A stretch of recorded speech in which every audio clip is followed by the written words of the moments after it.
Good morning students. मैं doctor Dheeraj Wakolia, associate professor, government college Ratangarh.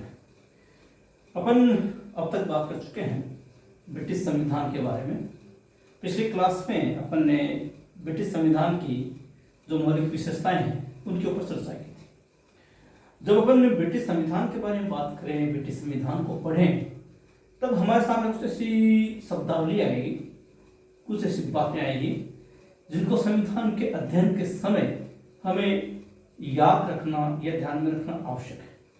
आज अपन किसी चैप्टर की शुरुआत नहीं करके कुछ ऐसी खास शब्दावली, कुछ खास बातें जो समय समय पर हमारे सामने बार बार आएगी, उनके ऊपर चर्चा करेंगे। सबसे पहले आपको ये समझना आवश्यक है कि विधेयक क्या होता है। विधेयक यानी कि कानून का मसौदा, कानून का प्रारूप। और ये विधेयक क्या होता है, कैसे होता है, कैसे उसको प्रस्तुत किया जाता है, कैसे उसको पारित किया जाता है, कैसे वो अधिनियम बनता है, पहले हम इस बात को समझेंगे। जैसे यहाँ पर देखिए, विधेयक दो प्रकार के होते हैं। एक को सार्वजनिक विधेयक कहा जाता है, एक को निजी विधेयक कहा जाता है। सार्वजनिक विधेयक का तात्पर्य एक ऐसे विधेयक से है जो प्रस्तुत हो चाहे किसी भी व्यक्ति के द्वारा किया जाए। किसी भी व्यक्ति से मेरा यहाँ तात्पर्य है, चाहे वो मंत्री के द्वारा प्रस्तुत किया जाए, चाहे सत्ता पक्ष के किसी सदस्य के द्वारा प्रस्तुत किया जाए, या सदन के किसी भी सदस्य के द्वारा प्रस्तुत किया जाए। लेकिन अगर उस विधेयक का व्यापक असर बहुत बड़े समुदाय या जनता पर पड़े, वो विधेयक सार्वजनिक विधेयक कहलाएगा। सार्वजनिक विधेयक का तात्पर्य वो विधेयक जो सदन में किसी भी व्यक्ति के द्वारा प्रस्तुत किया जाए, लेकिन सार्वजनिक जनता पर उसका व्यापक प्रभाव पड़े, ऐसे विधेयक को सार्वजनिक विधेयक कहा जाता है। दूसरा है निजी विधेयक। निजी विधेयक का तात्पर्य होता है किसी सीमित क्षेत्र के लिए, किसी सीमित उद्देश्य के लिए प्रस्तुत किया गया विधेयक। चाहे विधेयक कोई भी प्रस्तुत करे, चाहे सरकार के व्यक्ति के द्वारा प्रस्तुत किया जाए, संसद के किसी भी सदस्य के द्वारा प्रस्तुत किया जाए। जैसे फॉर एग्जांपल, मान लीजिए किसी नगर पालिका के अधिकार क्षेत्र में वृद्धि करनी हो, या किसी छोटे से एरिया के लिए एक विशेष प्लान बनाया जाना हो, या किसी को विशेष प्रोजेक्ट तैयार किया जाना हो किसी क्षेत्र विशेष के लिए, जिसका प्रभाव उस क्षेत्र तक की जनता के ऊपर ही पड़े या बहुत कम लोगों पर पड़े, तो ऐसे विधेयक को कहा जाएगा निजी विधेयक। यानी कि वो एक निजी क्षेत्र के लिए या किसी खास क्षेत्र के लिए बनाया गया विधेयक है, जिसका प्रभाव व्यापक स्तर पर नहीं पड़ता। फिर सार्वजनिक विधेयक दो प्रकार के हो जाते हैं। एक विधेयक कहलाता है निजी सदस्यों के विधेयक, और एक विधेयक कहलाता है सरकारी विधेयक। निजी सदस्यों के विधेयकों से यहाँ पर यह तात्पर्य है कि सरकार के अलावा, सरकार का मतलब जो सरकार में शामिल लोग हैं, जो मंत्रिपरिषद में शामिल लोग हैं, मंत्रिपरिषद यानी कि वो चार प्रकार के व्यक्ति जो मंत्रिपरिषद बनाते हैं, कैबिनेट मंत्री, राज्य मंत्री, उपमंत्री और संसदीय सचिव, ये मिलकर मंत्रिपरिषद का खाका तैयार करते हैं। इसके अलावा यदि संसदीय किसी भी सदस्य के द्वारा किसी भी प्रकार का विधेयक, विधि विधेयक ना हो, वित्त विधेयक केवल सरकारी व्यक्ति के द्वारा ही रखा जा सकता है। इसके अलावा कोई भी विधेयक जो किसी अन्य सदस्य के द्वारा रखा जाता है, वो विधेयक कहलाता है निजी सदस्यों का विधेयक। और उसके उलट होता है सरकारी विधेयक, यानी कि जो सरकार के द्वारा, सरकार के व्यक्तियों के द्वारा, या जिसका मतलब ऐसे कार्य जो सरकार के द्वारा व्यापक जनमानस को प्रभावित करने वाले होते हैं। वित्त विधेयक भी हो सकता है और साधारण विधेयक भी हो सकता है। अगर प्रस्तुत किया जाता है तो उसे सरकारी विधेयक कहलाया जाएगा। इस विधेयक को सरकार के सदस्यों के अलावा अन्य व्यक्तियों के द्वारा भी रखा जा सकता है। सरकारी विधेयक फिर दो भागों में बंट जाते हैं। एक को वित्त विधेयक कहा जाता है, एक को साधारण विधेयक कहा जाता है। वित्त विधेयक का मतलब जिसका उद्देश्य, जिसका लक्ष्य किसी प्रकार के करों को लगाना या करों का संग्रहण करना हो, यानी कि करारोपण से संबंधित, आय से संबंधित कोई विधेयक है तो वह वित्त विधेयक कहलाएगा। और वित्त विधेयक कौन सा है, इसका निर्णय करने का अधिकार निम्न सदन के स्पीकर को होता है। जैसे भारत में लोकसभा का स्पीकर और ब्रिटेन में कॉमन सभा का स्पीकर ये तय करता है कि कौन सा विधेयक वित्त विधेयक है।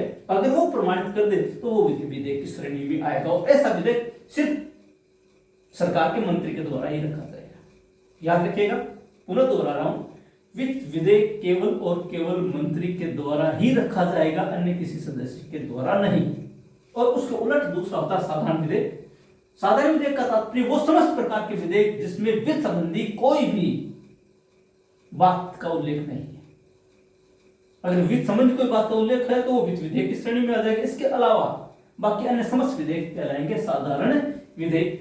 साधारण विधेयक किसी के भी द्वारा रखा जा सकता है, मंत्री के द्वारा भी रखा जा सकता है, संसद के किसी अन्य सदस्य के द्वारा भी रखा जा सकता है। वो विधेयक जो जनता को प्रभावित करता है, वो विधेयक जो जनता के विभिन्न कार्यों के उद्देश्यों के लिए बनाया गया हो, विधेयक कहलाता है साधारण विधेयक। तो विधेयक प्राय मोटे तौर पर दो, सार्वजनिक विधेयक, निजी विधेयक। फिर सार्वजनिक विधेयक दो प्रकार के हो जाते हैं, निजी सदस्यों का विधेयक और सरकारी विधेयक। और सरकारी विधेयक फिर दो प्रकार के हो जाएंगे, एक वित्त विधेयक और एक साधारण विधेयक। मोटे तौर पर ये विधेयक होते हैं। और जब विधेयक संसद के द्वारा पारित हो जाता है और भारत में राष्ट्रपति या ब्रिटेन में सम्राट के हस्ताक्षर हो जाते हैं तो वो अधिनियम बन जाता है। उससे पूर्व तक वो एक विधेयक कहलाएगा। अब अपन बात करेंगे कि विधेयक किस प्रकार से पारित किया जाता है। हम जानते हैं, पढ़ते भी हैं, सुनते भी हैं कि फला विधेयक संसद के द्वारा पारित किया गया। वो पारित कैसे किया जाता है, उसमें क्या क्या प्रक्रियाएं होती है, उसकी मोटी मोटी रूपरेखा जानेंगे। यहाँ देखिए, सार्वजनिक विधेयक पारित करने की प्रक्रिया। सबसे पहली चीज है प्रस्तुतिकरण या प्रथम वाचन।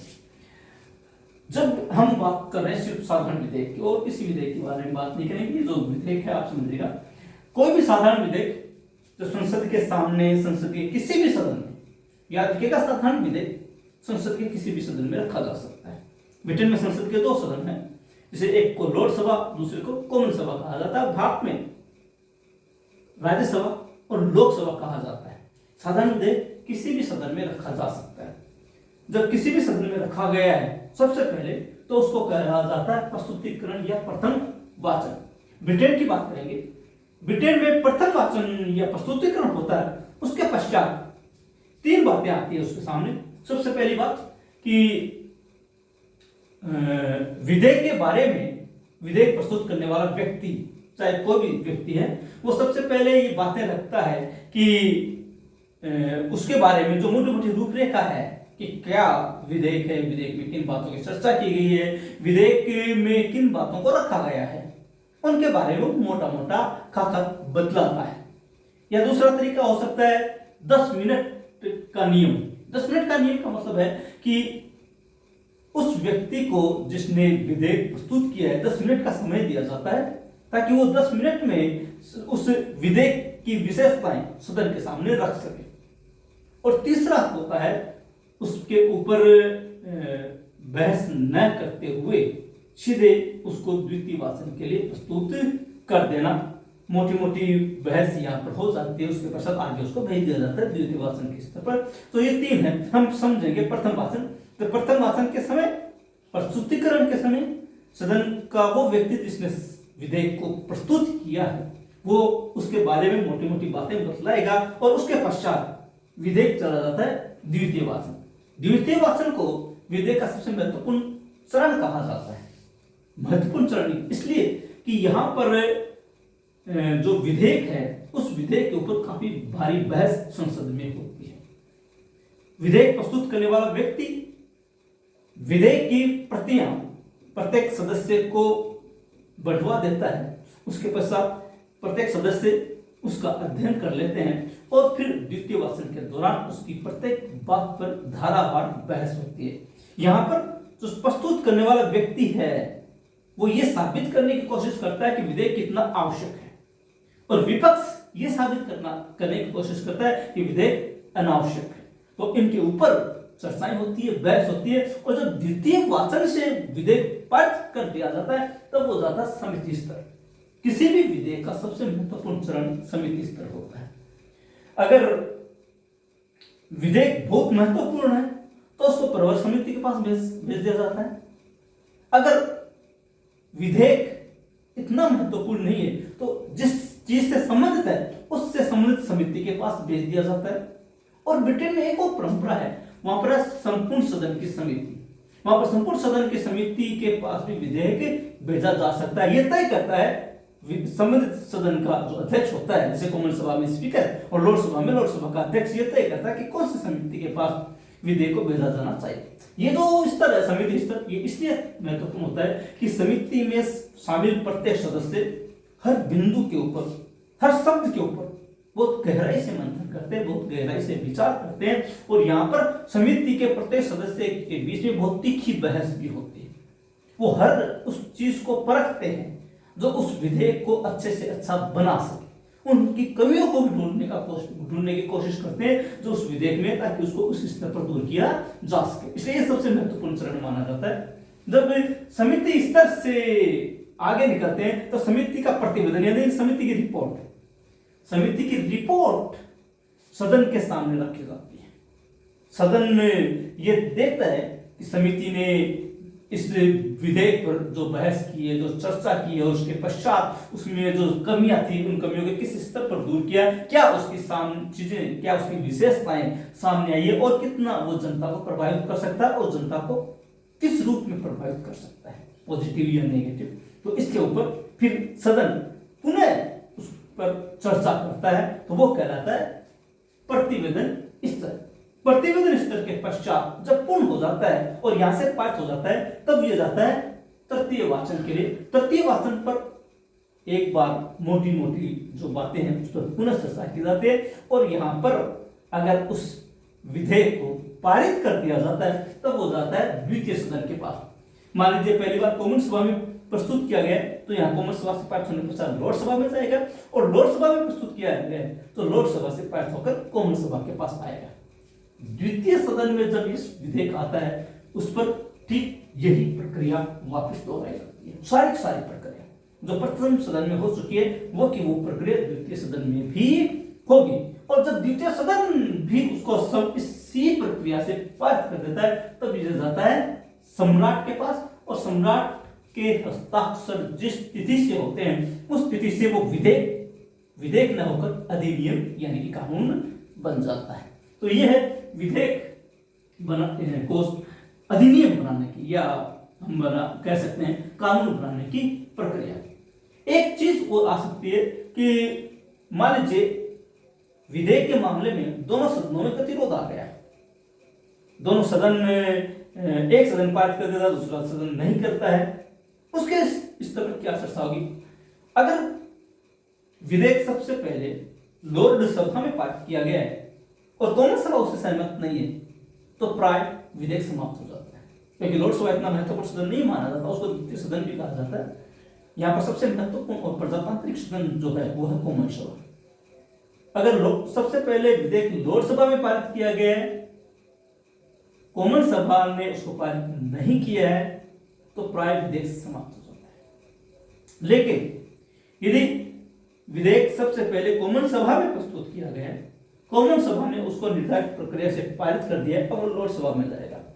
लोकसभा अगर उसको रोक लेती है, अगर 1 साल तक पारित नहीं करती है, और इसी बीच अगर कॉमन सभा का 1 और 70 हो जाता है और वो उसको पुनः पारित कर देता है, इसको पुनः समझिएगा, कॉमन सभा यदि किसी विधेयक को 2 लगातार सत्रों में पारित कर देती है और इस बीच 1 वर्ष का समय व्यतीत हो जाता है लेकिन लोकसभा पारित नहीं करती, तो वो विधेयक पारित माना जाएगा। पुनः बतला देता हूं, कॉमन सभा ने यदि 2 अलग अलग सत्रों में उस विधेयक को 2 बार पारित कर दिया और इस बीच 1 वर्ष का समय व्यतीत हो जाता है किंतु लोकसभा उसको फिर भी पारित नहीं करती है, तो वो पारित माना जाएगा। अगर लोकसभा कुछ संशोधनों के साथ पारित करके कॉमन सभा के पास भेज देते तो कॉमन सभा यह तय करेगी कि लोकसभा के द्वारा किए गए संशोधन उसे स्वीकार्य है या नहीं। अगर वो स्वीकार करके पारित कर देती है तो पारित माना जाएगा, और अस्वीकार करके भी पारित करती है तो भी पारित माना जाएगा। यहाँ पर लोकसभा के पास साधारण विधेयक के मामले 1 वर्ष की देरी करने का ही अधिकार, इसके अलावा कोई अधिकार नहीं है। तो यहाँ पर जैसे भारत में व्यवस्था है कि दोनों सदनों में यदि कोई गतिरोध उत्पन्न हो जाता है तो यहाँ पर दोनों सदनों की संयुक्त बैठक या संयुक्त अधिवेशन बुलाया जाता है। ऐसी कोई व्यवस्था इंग्लैंड में, ब्रिटेन में नहीं है। गतिरोध उत्पन्न होने पर भी प्राय जो कॉमन सभा है उसका मत मान्य होता है। ये मोटी मोटी रूपरेखा विधेयक के बारे में थी। अब एक चीज आती है प्रदत्त व्यवस्थापन। प्रदत्त व्यवस्थापन का मतलब होता है कि व्यवस्थापन का कार्य तो है व्यवस्थापिका का, मोटे तौर पर संसद में दोनों जो सदन होते हैं, ब्रिटेन में जैसे लॉर्ड सभा, कॉमन सभा, ये मिलकर व्यवस्थापिका कहलाती है।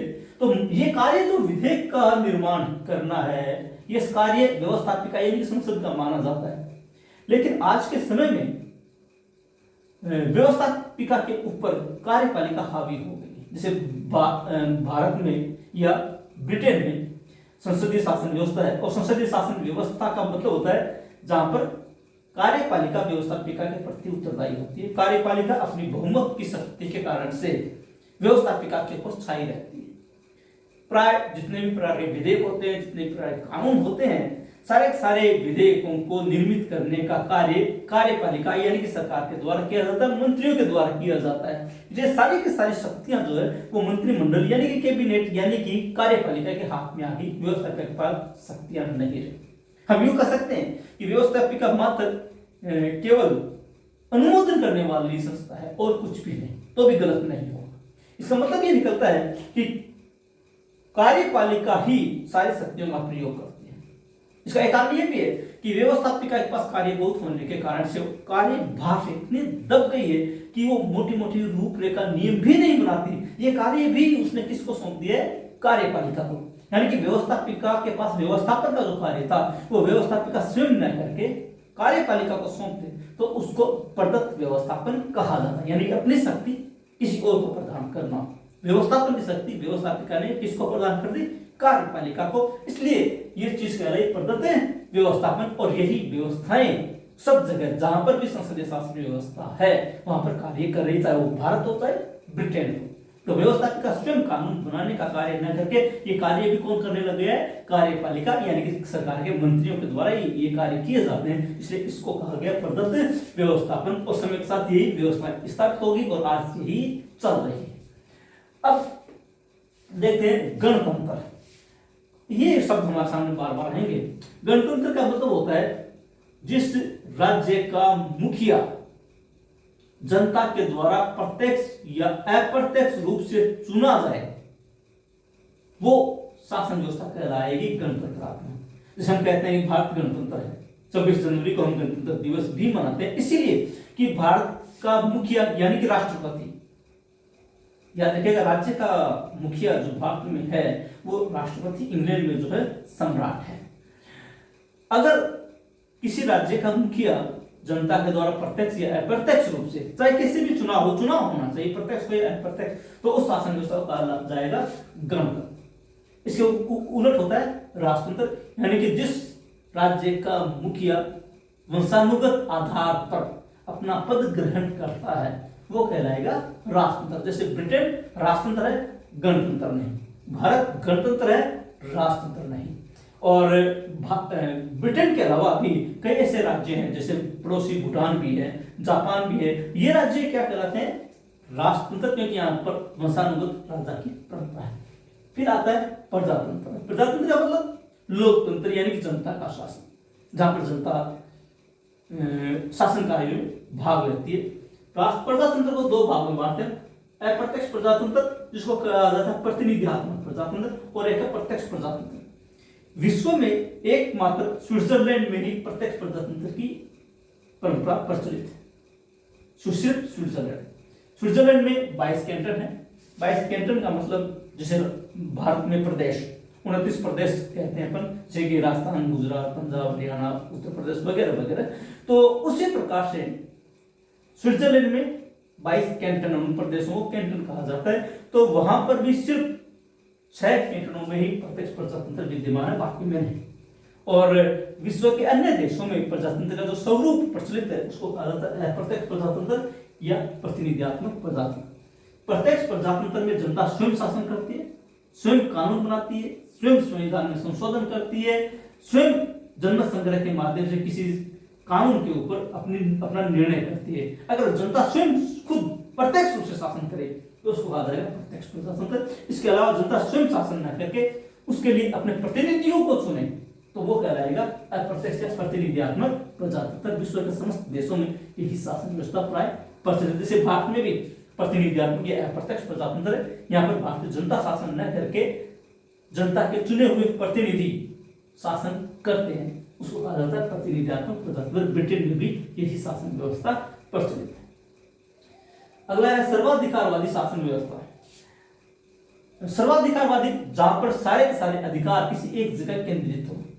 इसका सर्वोत्तम उदाहरण जो है वो चाइना है। चाइना को अपन इसलिए कह सकते हैं कि चाइना में एक पार्टी है जिसको हम साम्यवादी पार्टी या साम्यवादी दल कहते हैं। तो इस साम्यवादी दल के पास राज्य के शासन से संबंधित समस्त अधिकार केंद्रित है। पार्टी ही सब कुछ निर्णय करती है। पार्टी के पदाधिकारी तो विभिन्न अंग है, विभिन्न संस्थाएं हैं, जैसे कि व्यवस्थापिका है, कार्यपालिका है, न्यायपालिका है, सैन्य आयोग है, इनके ऊपर छाई हुई रहती है। वही व्यक्ति सब तय करते हैं। उनके पास योग्यता सिर्फ इतनी है कि वो पार्टी के महत्वपूर्ण पदाधिकारी, इसके अलावा कुछ नहीं। तो जहां पर एक पार्टी, एक दल सारे के सारी व्यवस्था को हाईचेक करके उसके ऊपर नियंत्रण स्थापित कर लेता है और एक प्रकार से तानाशाही रवैये जैसे शासन करता है, तो उसको कहा जाता है सर्वाधिकारवादी शासन व्यवस्था। और इसके लगभग समीप एक और शासन व्यवस्था होती है जिसे हम कहते हैं तानाशाही या अधिनायकवादी। इनमें सिर्फ अंतर इतना है, यहाँ पर दल की शासन व्यवस्था होती है, यहाँ पर व्यक्ति की शासन व्यवस्था होती है। जैसे कि एक व्यक्ति संपूर्ण शक्ति अपने हाथ में केंद्रित करके तानाशाही तरीके से शासन करता है। जैसे द्वितीय विश्व युद्ध के दौरान या उससे पहले हमने देखा कि जर्मनी में हिटलर था, इटली में मुसोलिनी था। ये व्यक्ति तानाशाही व्यक्ति थे या अधिनायकवादी व्यक्ति थे, जहां पर इस प्रकार से व्यक्ति के द्वारा संपूर्ण शक्तियों को नियंत्रित करके शासन किया जाता है तो वो कहलाएगा अधिनायकवादी। और यदि दल के द्वारा संपूर्ण शक्तियों को नियंत्रित करके शासन किया जाता है तो वो कहलाएगी सर्वाधिकारवादी शासन व्यवस्था। ये कुछ ऐसी बातें हैं जो हमें अच्छी तरह से समझ लेनी चाहिए, क्योंकि समय समय पर ऐसी कुछ बातें हमारे सामने आएगी, ऐसे कुछ शब्दावली हमारे सामने आएगी, कुछ तथ्य सामने आएंगे। जब ये सब चीजें क्लियर होगी तब हम इन चीजों को समझ भी पाएंगे। और तो प्रिय स्टूडेंट्स, आज इतना ही रहेंगे। अब इसके पश्चात अपन अगला चैप्टर ब्रिटिश संविधान का लेंगे। तब तक के लिए धन्यवाद।